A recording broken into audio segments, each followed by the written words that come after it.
Hill to our right, you'll see some greater kudu. The light tan antelope are in the top 5 tallest antelope in Africa, standing a little over 55 inches tall at the shoulder, a little over 4 feet tall. Oh, and there's another rhino to our far left. See it? Yeah, look at that, isn't it cute? Now, I'm not surprised to find these rhinos just kind of taking it easy. Like the kudu on our right, they're crepuscular. They're awake in the mornings, evenings, napping around midday.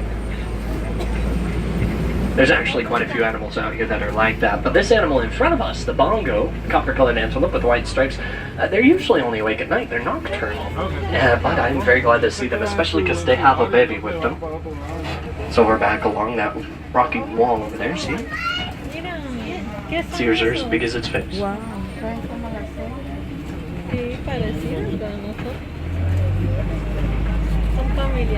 And one last look at the rhino on our left. Now we can tell it's a black rhino because it has a pointed lip. The white rhino has a wide, flat mouth. And we do have a good chance of seeing the white rhinoceros out in the savannah. But before we get out toward the plains, we're going to head a bit deeper into the woods toward the Safi River area. Just a quick look at those bongo on our left. The Safi River is home to an entire globe of hippopotamus. Any habitat that can support the hippo can also support pelicans, cormorants, and crocodiles. So keep your eyes out for those as well. Especially hippos. They can be a little tough to see. They spend most of their day in the water to stay cool, so if we don't get a great view over here, we'll just cross the river up. Those are pink-backed pelicans, smallest pelican species, and the only one to make nests in trees. Which is why, even though these trees have been broken apart for quite some time, they still enjoy making nests on them. There's also a hippo just on the other side of the island there. See it? Just kind of sleeping underwater. Oh, wow. They can hold their breath for almost 8 minutes at a time, so that's really not surprising. They're one of very few mammals who will bring their nose above water for air while still asleep. Now as we round the corner though, keep your eyes peeled down to the left. There may be a few more hippos down there that I may not be able to point out. This is kind of a sharp turn after all.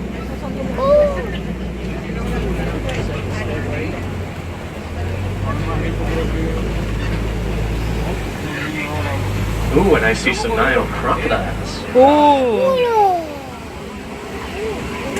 Nile crocodiles grow anywhere from 15 to 20 feet in length. They live to be about 45 years old in the wild, and in captivity they can live to be almost 85 years old. So these crocodiles will be swimming the Safi River for the better part of a century. I love crocodiles. I think they're fascinating, but even I know that I should probably not stop above them. So we're going to go ahead, we're going to give them some space, we're going to leave the Safi River. I'm going to take you out toward the savannah. The wide open plains are homes out there in the fields.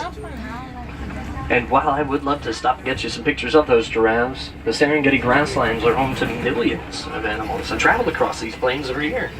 This right here, this is the wild Africa we're trying hard to conserve, truly one of the last wild places left on Earth.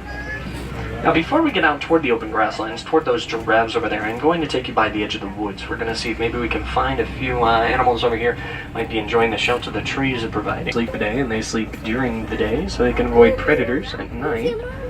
That's why if you visit after sunset, you should be able to see these giraffes out and about, walking around. In front of us, though, are some Ankole cattle. Red-brown cows with enormous horns on their head. They're the only domesticated creatures on the reserve.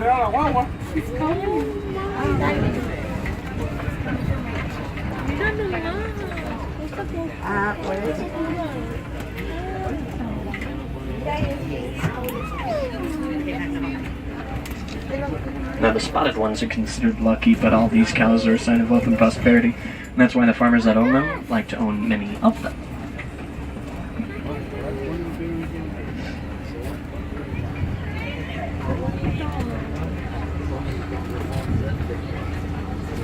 Completely seated back there. We should be able to stop here for just a few seconds. Now don't be fooled by their adorable appearance. The painted dog is actually the most successful predator of mammals in Africa. They'll chase their prey till the prey drops from exhaustion and can't run any further. They don't have to outrun their prey, they just have to outlast them. Now I love seeing the painted dogs, but if you want to... Now to our left I do see some sable antelope. They've got rich brown coats and long sharp horns, fiercely protective of their family members, and that's why we chose them as the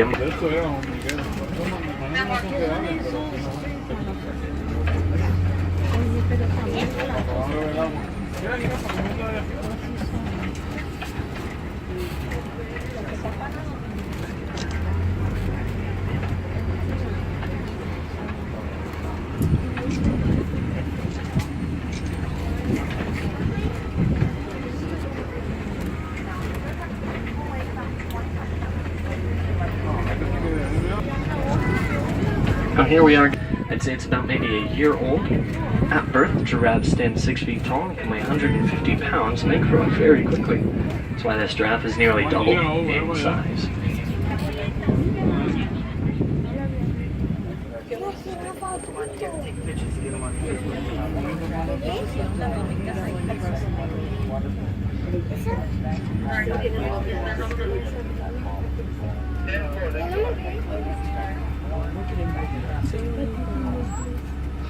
Now it looks like the truck in front of us is slowing down for the giraffes crossing the road over there.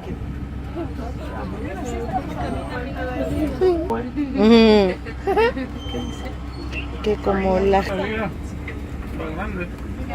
Mira, mami, una. No, ponga la mano.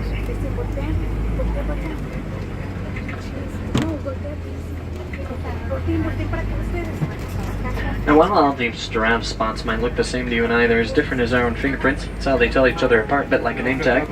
And the giraffes we're seeing here specifically are Maasai giraffes. They have a very jagged, dark, irregular patterns of their spots. Now, that family of antelope there in front of the giraffes, those are Patterson's eland. They grow to be some of the tallest antelope in Africa, with a fully grown male standing 6 feet tall to shoulder and weighing close to 2,000 pounds. Now the babies are getting pretty close to the road, and I don't want to scare the babies, so we're going to keep moving. We're just very slow about it, because the babies have become very used to seeing us, but they're still baby antelope, still very timid. That's why we don't stop too close to them. We want them to become, if I pull forward just a bit, you should be able to see both the babies and the mama. Now just a quick reminder, friends, please do not whistle. Be going this way. You see the one who's claiming the bridge, I bet, is cursed. They say every time as far a truck like this one drives across the bridge, most part then it'll reform itself to look like nothing ever happened, so I claim it I do. But I don't believe in ghosts. You can find the rest of that. Oh, there's another elephant. To the far left, almost behind us there. Oh, and the rest of the elephants are a bit closer to the watering hole up ahead. Now, a herd like this is going to consist of females and their children. They'll be like...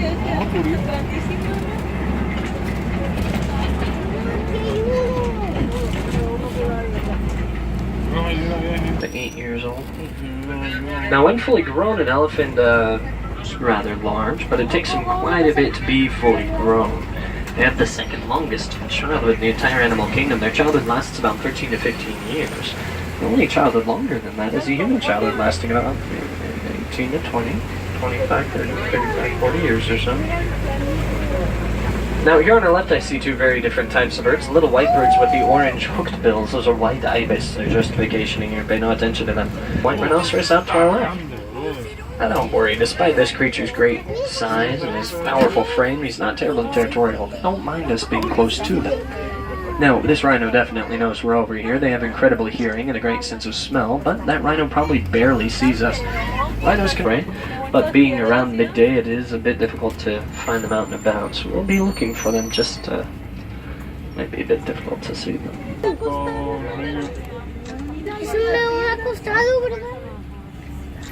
That's not surprising to find them wrestler with us too much. While they can be very curious birds, they know that we usually don't have anything for them.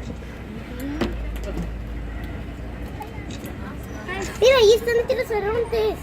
Mami, enfrente ahí tiene rinocerontes. Allá, mira. There's a pretty constant resource. They'll drink from it. They just know they can go without it if they have to.